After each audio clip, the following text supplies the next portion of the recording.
Oke, Assalamualaikum warahmatullahi wabarakatuh. Selamat pagi semuanya, selamat pagi kepada dosen pengampu dari mata kuliah pemrograman berbasis web, yaitu Pak Kamal. Kali ini kami kelompok 11 ingin mempresentasikan mengenai yaitu materi dari testing. Di sini saya tidak sendiri, saya ditemani oleh teman saya. Yang pertama yaitu ada Nurholis dan juga ada Muhammad Fajri, dan yang terakhir saya. Dari topik-topik dari pembahasan pada materi kali ini yaitu yang pertama ada pengertian dari testing, yang kedua ada manfaat testing, yang ketiga dasar-dasar testing, yang keempat desain testing, yang kelima jenis-jenis testing, yang keenam tahapan testing, yang ketujuh tools dari testing, yang ke-8 atau yang terakhir yaitu kesimpulan.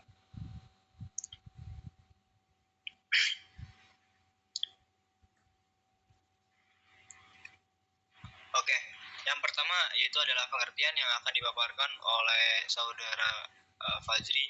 Kepadanya dipersilahkan.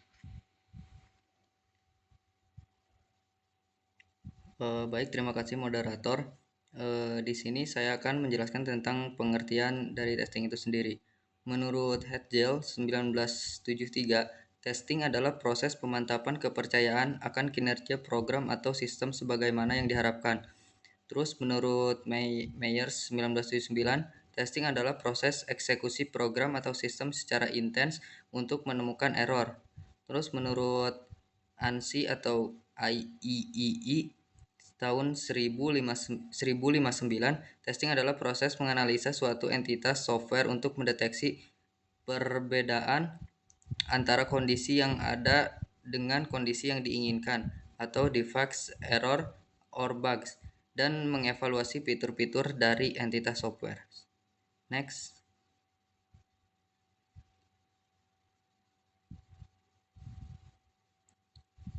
Terus di sini ada manfaat testing. Yang pertama itu meningkatkan keamanan dalam sistem. Terus yang kedua memastikan fitur dalam sistem sudah sesuai dengan kebutuhan pelanggan.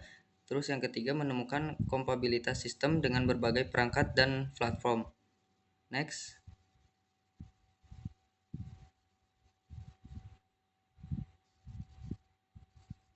Nah, terus di sini ada dasar-dasar testing. Yang pertama objektivitas testing. Secara umum, objektivitas dari testing adalah untuk melakukan verifikasi, validasi, dan deteksi error untuk menemukan masalah, dan tujuan dari penemuan ini adalah untuk membenahinya. Terus misi dari testing yaitu tidak hanya melakukan testing, tapi juga untuk membantu meminimalkan resiko kegagalan proyek. Tester mencari manifestasi masalah dari produk, masalah yang potensial, dan kehadiran dari masalah. Mereka mengeksplorasi, mengevaluasi, melacak, dan melaporkan kualitas produk, sehingga tim lainnya dari proyek dapat membuat keputusan terhadap pengembangan produk. Prinsip testing terdapat 6 kunci prinsip-prinsip testing, yaitu yang pertama ada testing yang komplit tidak mungkin, terus yang kedua testing merupakan pekerjaan kreatif dan sulit, 3 alasan yang penting diadakannya testing adalah untuk mencegah terjadinya errors, 4 testing berbasis pada resiko, 5 testing harus direncanakan, dan yang terakhir testing membutuhkan independensi. Mungkin sekian dari saya kembalikan ke moderator. Oke, baik, terima kasih. Selanjutnya ada materi yaitu desain dari testing yang akan dipaparkan oleh saudara Nurholis. Kepadanya dipersilakan.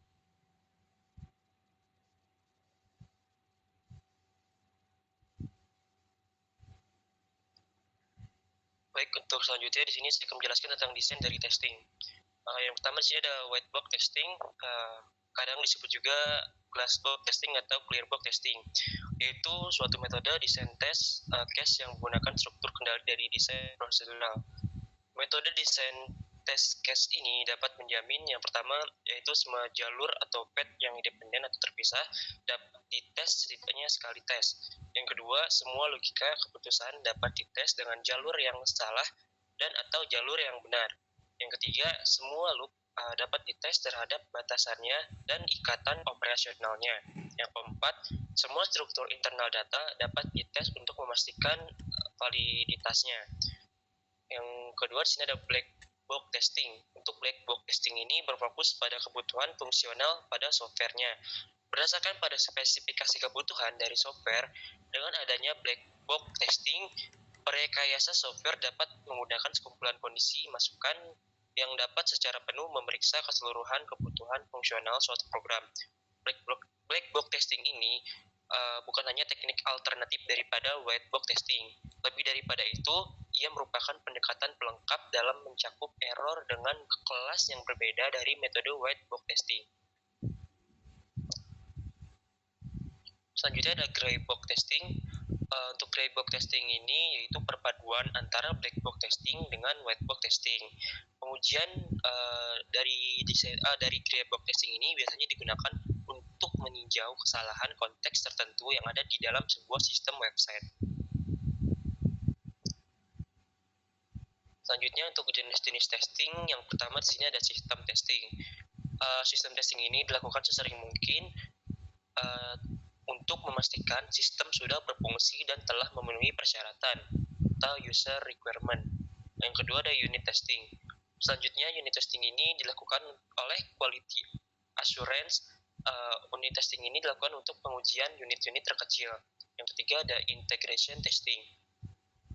Integration testing ini bertujuan untuk memastikan komponen-komponen bekerja secara baik dan dilakukan penggabungan dari unit-unit yang terkecil pada sebelumnya. Setelah digabungkan, barulah dilakukan pengujian pada komponen-komponennya. Yang keempat ada usability testing. Ini bertujuan untuk memastikan software sudah berjalan dengan baik dan memenuhi kebutuhan penggunanya. Pengujian ini dilakukan untuk mendapatkan feedback atau timbal balik dari pengguna guna mengoreksi jika ada kesalahan yang terdapat pada testing ini. Yang kelima ada performance testing. Jenis testing software untuk mengevaluasi kemampuan performance dari suatu sistem merupakan tujuan dari performance testing. Selanjutnya ada smoke testing. Di sini smoke testing dilakukan di mana pengujiannya untuk memastikan bahwa seluruh fungsi berjalan secara normal atau baik. Dilakukan smoke test sendiri ini dapat dilakukan setiap minggu, bahkan bisa dilakukan setiap hari. Selanjutnya ada stress testing. Jenis testing ini dilakukan pengujian kemampuan untuk dapat menampung berapa banyak atau batas maksimum dari software dalam menangani high volume dalam beberapa keadaan. Selanjutnya ada sanity testing. Selanjutnya testing ini dilakukan setelah software sudah siap atau hampir jadi. Testing ini dilakukan dengan tujuan untuk memastikan bahwa fungsionalitas utama dan kinerja sistem tidak terpengaruh oleh pada setelah perubahan yang kecil. Selanjutnya ada regression testing. Selain itu, fungsi regression testing ini ialah untuk mencari bug setelah pengembangan agar tidak ada kesalahan fungsi setelah dilakukannya pengembangan tersebut. Nah, selanjutnya di sini ada tahapan testing. Yang pertama ada verifikasi. Verifikasi yaitu suatu pengecekan ataupun pengetesan entitas-entitas termasuk aplikasi untuk pemenuhan serta konsistensi dengan melakukan penilaian terhadap kebutuhan yang telah ditetapkan. Selanjutnya ada validasi. Setelah melaksanakan proses verifikasi, tentu saja berikutnya yaitu kita cek untuk melihat kebenaran sistemnya melalui validasi. Apakah proses yang ditulis dalam spesifikasi tersebut sudah sesuai atau sudah yang diinginkan ataupun dibutuhkan oleh penggunanya tersebut. Nah, selanjutnya ada deteksi error. Setelah melewati tahapan verifikasi serta validasi, untuk tahapan selanjutnya yaitu ada deteksi error pada sebuah aplikasi. Testing sepatutnya berorientasi untuk membuat kesalahan secara intensif, untuk memastikan apakah terjadi kesalahan pada sisi aplikasi, di mana ada hal yang tidak seharusnya terjadi. Pada proses ini, deteksi error sangat diperlukan untuk mengetahui apakah ada kesalahan pada testing tersebut.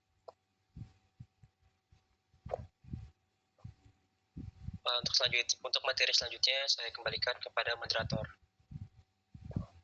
Oke, baik, terima kasih kepada saudara Kolis.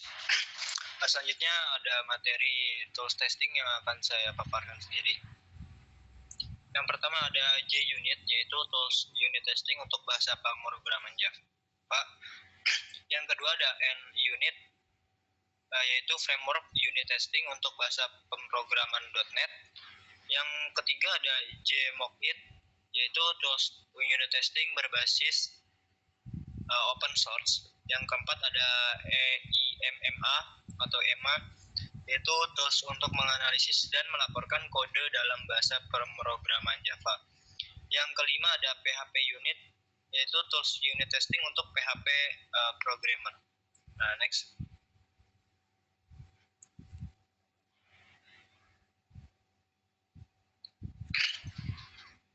Nah, mungkin itu saja ya yang bisa saya paparkan.